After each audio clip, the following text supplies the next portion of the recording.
Hello again to another Agakala reaction. Today we'll be watching Earthscrapers. Could we live all alive in an underground city from real easy? And let's just jump into it and see.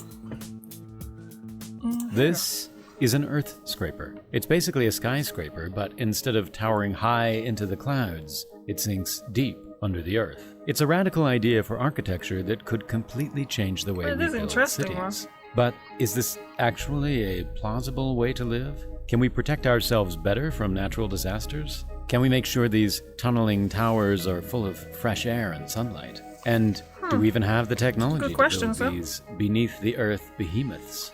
Let's explore the concept of earth scrapers to find out if we could really live in an underground city. What is an earth scraper?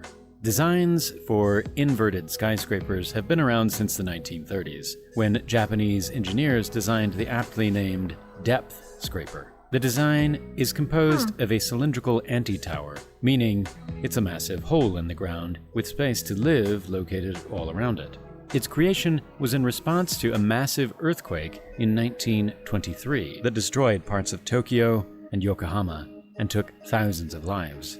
The engineers thought the depth scraper could protect its residents from extreme seismic tremors. Their theory was that if the building's components were underground, the structures would vibrate together, keeping the building from experiencing crushing strain and significant damage.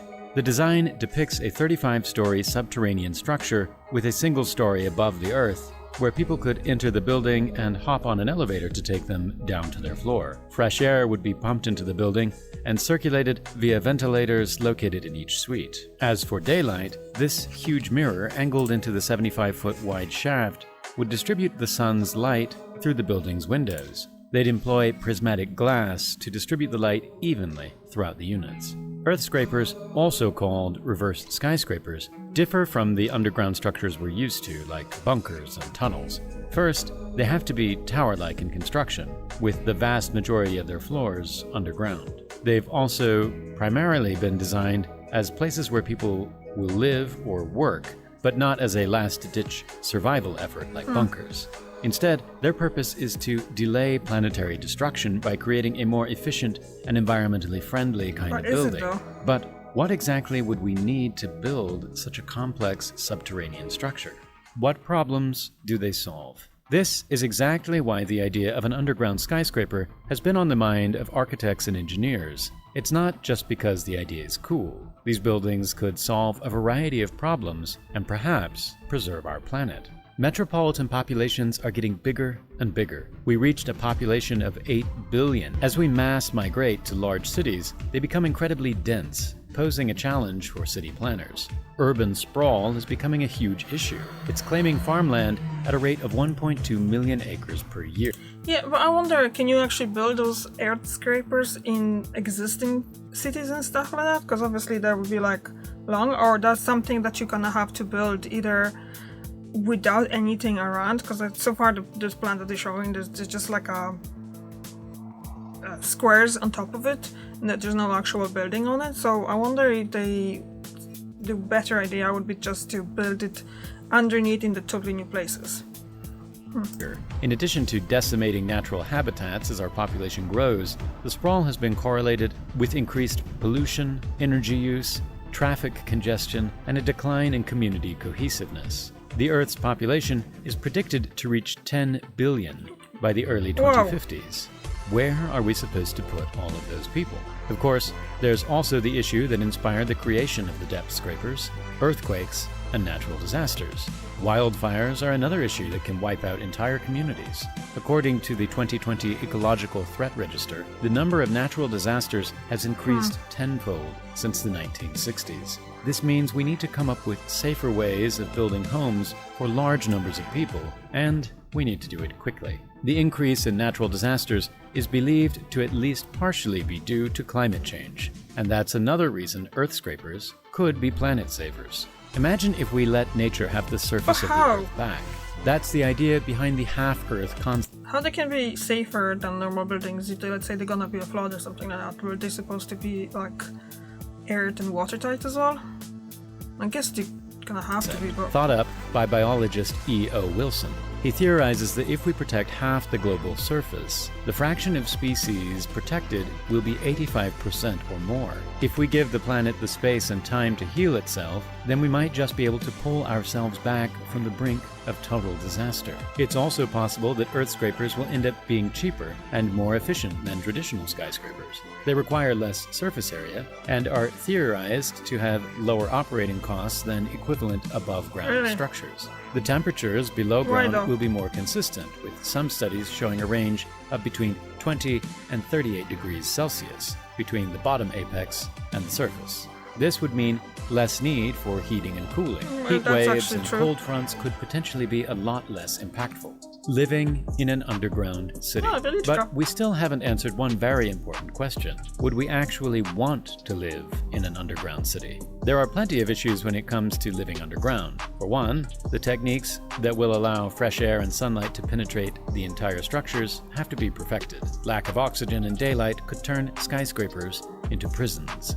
Lack of quick access to the outside could also become an issue. We would have to come up with incredibly fast ways to traverse these towers. Thankfully, high-speed elevators exist that could cut travel time down significantly. Additionally, the Earthscraper idea came from the hypothesis that it could better protect us from earthquakes. But is that true? Even with studies showing that the structure could possibly move less than 20 millimeters during seismic activity, it's a big risk to take. If the tower were to collapse in any way during an earthquake, it would be a disaster, leaving people buried in rubble and trapped hundreds of feet beneath the earth. The entire complex could fill with water. The Earthscrapers could quickly become coffins. But if the technology for Earthscrapers does become realistic one day, then living in one could be like paradise. Those concepts in Mexico City and Arizona definitely aren't dystopian in design.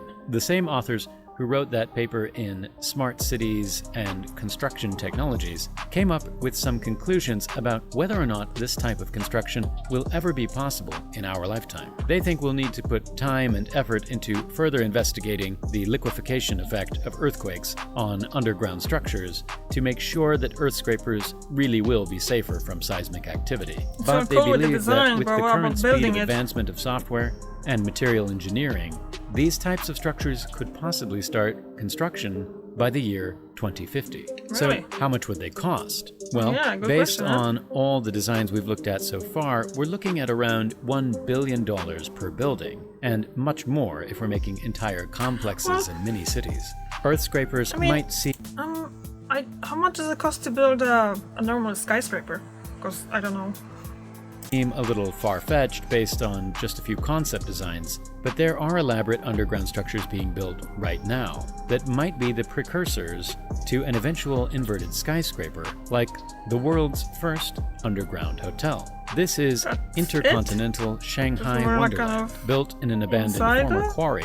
The $300 million project is an 18-story, mostly underground luxury complex. It took over a dozen years to complete. 16 of the 18 floors are underground, while 2 floors are underwater. The hotel's location minimizes the effects of chilling winds. But this is not really underground. Underground, look at it. This is all like 16, out of 2. So those are the 2 top ones. So this is what's above the ground. But underground is actually open because it's a quarry. What they're talking about, the Earthscrapers, is just basically everything being like totally inside. So there is no windows outside. Sunlight. It's clearly an innovative and uniquely located paradise. Is this a small preview of what it might be like to one day live in an underground city? Now that you've got all the facts, do you think you could enjoy life in an Earthscraper? Do you think we'll ever get to the point where our cities have to move underground? Let us know in the comments. While you're here, hit that bell, like this video, and subscribe to discover more mega projects that could change the world. That definitely could change the world, and would I like to live in a place like that? Hard to say, because honestly, I don't know. Honestly, I have no problem with staying inside for a really long time, but I do have windows, so I can see what's going on outside, and I can see the sun, and I can see the sky as well. So I don't know how that would be actually for being inside underground all time long and not being able to see that, unless obviously those places would be the windows would be as kind of screens that you're choosing what kind of environment you want to see outside. that probably could help a lot of people, but you still would know that you are underneath. So that is very interesting. I think a psychological problem as well, because people kind of think underground as in the connotations are kind of like no, but it would be a good, or it kind of like for the future, definitely it's something that we're gonna have to think about and kind of bring into actually start planning and working on it, because like they said, there won't be any space for it unless we wanna I don't know, unless someone gonna come out with a pill that gonna bring all the nutrients and we don't have to farm anything anymore. But that's not going to happen either. We're still gonna need to farm some foods. So that's just basically a problem of the future, isn't it? So yeah, I definitely would like to see something like that. But yeah, I don't know if I would like to live in one. Would you? Thank you very much for watching, and I see you tomorrow. Bye.